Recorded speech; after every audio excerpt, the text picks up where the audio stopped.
جس کو اللہ نے پوچھ لیا، تفتیش کر لی، جس کی تفتیش ہو گئی، جس کا مناقشہ ہو گیا، وہ پھنس گیا۔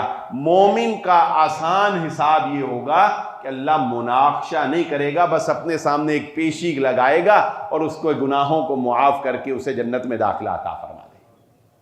اور کافر کا حساب کیسے ہوگا؟ اللہ کے سامنے ایک کافر پیش ہوگا، اللہ تعالیٰ اس کو کہے گا کیا میں نے تجھے صحت نہیں عطا کی؟ وہ کہے گا صحت دی۔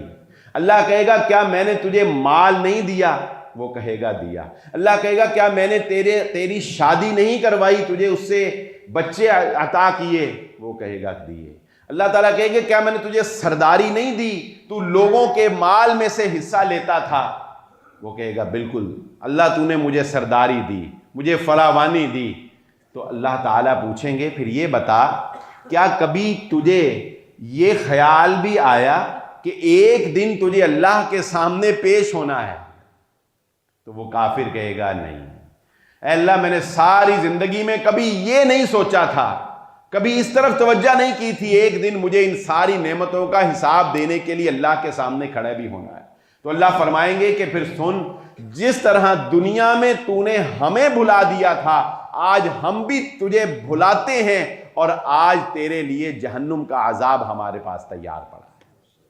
اور اس کافر کو جہنم میں دھکیل دیا جائے گا۔ وہ سارے انعامات جو اللہ نے اس کے اوپر کیے، اس کا شکر وہ ادا نہیں کر سکا۔